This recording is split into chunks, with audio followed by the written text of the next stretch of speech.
Alors bonjour à tous, aujourd'hui on a vu Anatomie d'une chute, le nouveau film de Justine Triet, qui est donc un film de procès avec Sandra Hüller. C'est la deuxième entrée en compétition de Justine Triet après Sibylle, qui avait été montrée en 2019 et où Sandra Hüller d'ailleurs tenait déjà un petit rôle, enfin un rôle secondaire.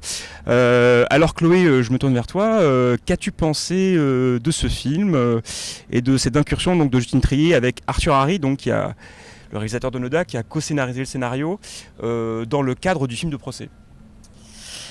Écoute, pour résumer ma position, je dirais qu'elle est plutôt nuancée. Je trouve le film intéressant sur pas mal de points. J'ai quand même quelques réserves. Je trouve qu'il y a quand même des maladresses qui sont assez grandes dans le film et qui m'ont, moi en tout cas, pas mal sorti du film à pas mal d'endroits.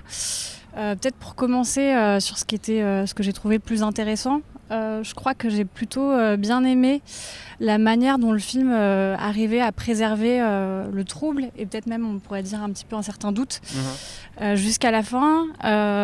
Ça passe pas mal par le scénario, par le récit. Ça passe aussi un petit peu, il me semble, par la mise en scène et notamment je trouvais intéressante l'idée qu'il y ait différents régimes d'images, que ce soit les images de synthèse qui reproduisent la chute, ces images un petit peu de télé, et puis on va dire le régime principal d'images qui est lié à la fiction, et qui apparaissent en fait à chaque fois comme autant de vérités et d'hypothèses possibles. J'aime bien aussi, il se trouve que il y a donc plusieurs hypothèses. Il y en a deux principales qui sont celles du meurtre. Oui, alors pour donc préciser, c'est l'histoire donc d'un couple et dont on retrouve le mari mort visiblement d'une chute, mais en fait c'est pas si certain que ça. Ouais. Et sa femme, qui est donc une écrivaine jouée par Sandra Hüller, est mise en examen suite à un certain nombre d'éléments potentiellement à charge qui laisseraient pointer plutôt que la thèse d'un accident ou d'un suicide, celle d'un meurtre. Et ce qui me semble intéressant, c'est qu'en fait, ces deux hypothèses-là, celle du meurtre et celle du suicide, sont toutes les deux filmées de manière aussi réaliste. C'est-à-dire qu'on assiste en fait à la scène où Sandra le pousse du balcon, mais aussi celle où... Elle s'appelle pas Sandra dans le film, mais oui. Oui, pardon, j'ai plus le nom du personnage, mais le personnage incarné par Sandra Hüller. Et celle où lui chute, donc l'hypothèse du suicide. Et il me semble que c'est filmé de la même manière et que en fait ça nous permet pas nous en tant que spectateurs, spectatrices de distinguer en fait laquelle hypothèse serait la bonne. Donc ça j'aimais plutôt bien cette idée-là. Alors oui, c'est intéressant parce que je pense que ce que tu décris, c'est vraiment la mécanique formelle du film du procès, c'est-à-dire qu'un procès, c'est toujours la confrontation de points de vue, voire même la confrontation de plusieurs régimes d'images, c'est-à-dire des graphiques, des reconstitutions, des documents, et puis potentiellement aussi presque des... Alors tu parlais de reconstitution, mais il y a presque quelque chose de l'ordre de l'image mentale, aussi. Il y a un témoignage à la fin, un témoignage très tardif, où on va voir l'image reconstituée avec la parole d'un témoin, donc cette dissociation entre potentiellement la vérité de la parole qui sort en plus de la bouche d'un enfant. C'est un peu aussi ce que raconte le film, c'est que potentiellement la vérité sortirait de la bouche des enfants et l'image, la scène telle qu'il se la reconstitue. Moi je trouve ça hyper intéressant parce que le festival en fait a commencé par un film de procès où en fait on voyait déjà Arthur Harry qui jouait un avocat, qui est donc le procès Goldman, et qui est un film qui je trouve a un peu la même efficacité narrative que ce film de Justine Triet. Je suis un peu comme toi, c'est-à-dire je trouve que c'est le film le plus convaincant de Triet à ce jour, et en même temps je suis pas complètement convaincu dans l'ensemble.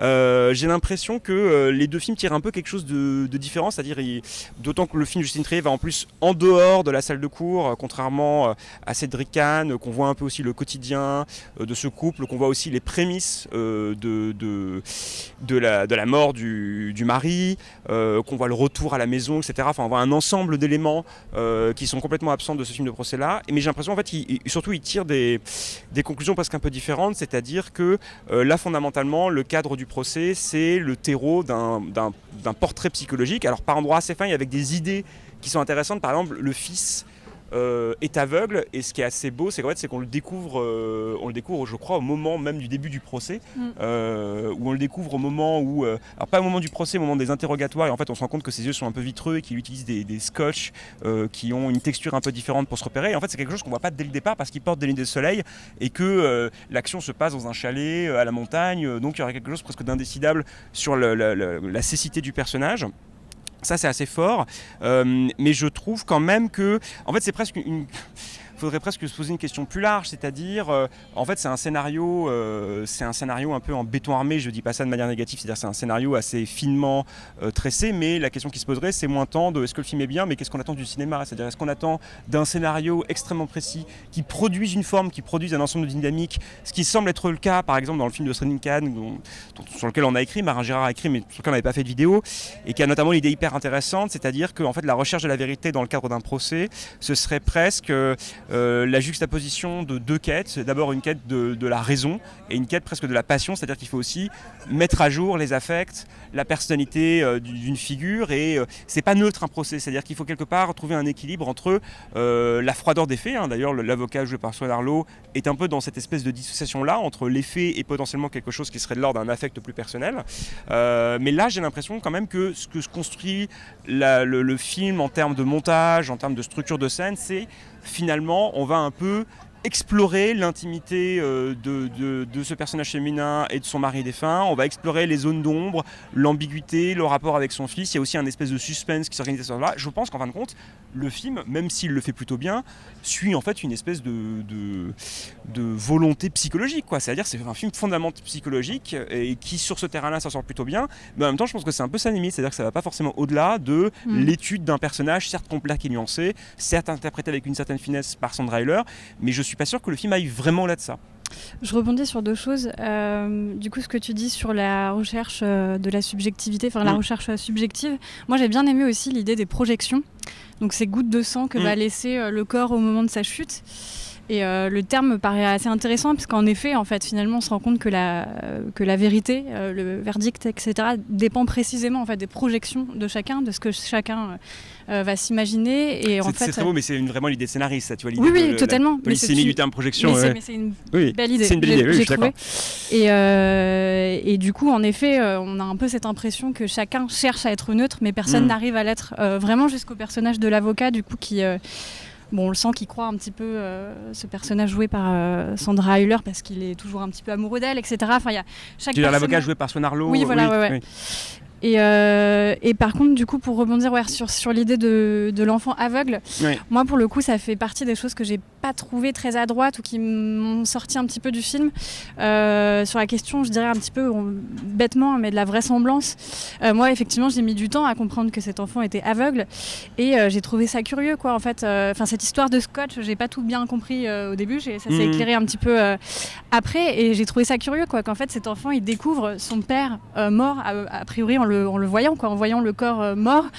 Et donc on a l'impression à ce moment-là qu'il est parfaitement, qu'il voit très bien. Et dans une scène plus tard du film, au contraire, la cinéaste le montre un peu en train de tâtonner, avec des lunettes parfois. Enfin, j'ai l'impression que d'une scène à l'autre, en fait, il paraît complètement aveugle. Ah oui, je vois ce que tu veux dire, parce que je pense que c'est le chien, en fin de compte, qui révèle un peu la présence du père mort dans la première scène. Mais ensuite, elle est encore une fois en dépliant. Je suis d'accord avec toi, c'est-à-dire que moi, je trouve assez belle l'idée, en fin de compte, qu'on comprend après coup que le personnage est aveugle, et dans le même temps ça sert quand même une espèce presque d'allégorie du spectateur, c'est-à-dire nous sommes nous-mêmes quelque part ce petit garçon aveugle qui tâtonne en cherchant la vérité, donc il y a quelque chose qui est peut-être un peu trop bien apprêté en termes de récit, mais disons que je trouve que là c'est pour le coup une idée un peu originale, intéressante aussi, c'est que c'est un personnage, alors, et aussi qui dit quelque chose du film, c'est-à-dire que c'est un personnage qui va quelque part résoudre son nœud par l'oreille, c'est-à-dire on nous dit qu'il a une extrêmement bonne mémoire auditive, et c'est un personnage qui est à l'écoute, qui est tout le temps en train d'écouter ce qui se passe, qui tient à assister à chaque séance du procès, et en fin de compte ça renvoie en fait à la dimension essentiellement orale de l'intrigue, c'est-à-dire c'est une enquête quelque part qu'on résout les yeux fermés. D'ailleurs peut-être le témoignage, la scène la plus forte, même si elle est en partie reconstituée par un effet de fiction, et je suis pas sûr d'ailleurs que ce soit la meilleure idée du film, même si je trouve que la scène est assez bien jouée. C'est une scène de dispute dont on a, alors c'est une vidéo mais dont on entend en fait uniquement le son, et c'est presque quelque part le moment le plus fort et le plus intense, on va dire, dans l'économie judiciaire, c'est-à-dire ce moment où un peu le public est suspendu à un pur document, ramener des morts, puisqu'on entend vraiment la voix du personnage d'outre-tombe, qui raconte potentiellement ses frustrations, son malheur, etc., son incapacité à se sortir peut-être du piège dans lequel il s'est enferré, de ce mariage dans lequel il n'est pas très heureux. Donc voilà, c'est-à-dire je reviens un peu à cette idée, c'est-à-dire je pense que formellement quand même le film est pas aussi riche que son scénario, et moi ça reste quand même un peu une limite, et je reviens un peu à mon idée de qu'est-ce qu'on attend du cinéma. Bon, moi j'attends quand même que ce scénario produise quelque chose, et pas simplement de voir une espèce d'objet narratif un peu extrêmement précis, extrêmement affûté, et certes très bien interprété, et je pense que voilà, c'est ça, c'est un peu cette substance qui fait que je suis pas sûr que le film, je m'en souvienne au moment vraiment de faire le bilan de ce festival. Ouais, précis, affûté, mais quand même avec certaines scènes un peu plus lourdes. La scène que tu décris là de dispute, c'est vrai que moi je l'ai trouvé bien aussi. Tout ce que le film raconte sur le couple, voilà, la justice, etc. C'est vrai qu'il y a plein de choses assez finement amenées, mais à d'autres endroits j'ai trouvé ça beaucoup plus appuyé, beaucoup plus balourd, notamment la scène du témoignage de l'enfant à la fin, cette scène de discussion avec le père dans la voiture, où le père en fait se retrouve à parler de la mort prochaine. Faut pas trop en dévoiler non plus, mais oui. Voilà. Bon, il y a un parallèle qui est dressé en tout cas. Oui, et qui est un peu surligné par le scénario. Et qui est complètement surligné. Moi, on comprend assez rapidement l'idée. La scène s'éternise, je trouve, au cas où on n'est pas encore compris. Et encore une couche supplémentaire, l'enfant le formule vraiment très explicitement. Ce parallèle, voilà, moi je trouve ça d'autant plus dommage que je trouve que le film est effectivement bien plus fin ailleurs. C'est pour ça peut être une conclusion, c'est-à-dire je suis d'accord avec toi que le cadre du procès ménage une espèce d'ambivalence presque constitutive vraiment du genre, et en même temps c'est un film, je trouve, finalement sans réel mystère, c'est-à-dire je suis pas sûr que par exemple à la fin on ait un doute potentiel sur la culpabilité du personnage. J'ai l'impression que le film en fin de compte détricote un portrait complexe, mais à l'arrivée pour le mettre quand même en pleine lumière, et donc ça serait peut-être un peu la limite. Bon voilà, ça reste quand même, je pense, un des films, ça reste un film intéressant au sein de la compétition, mais selon quelques limites, et puis donc on se retrouve demain avec une nouvelle émission sur l'un des films marquants de la journée.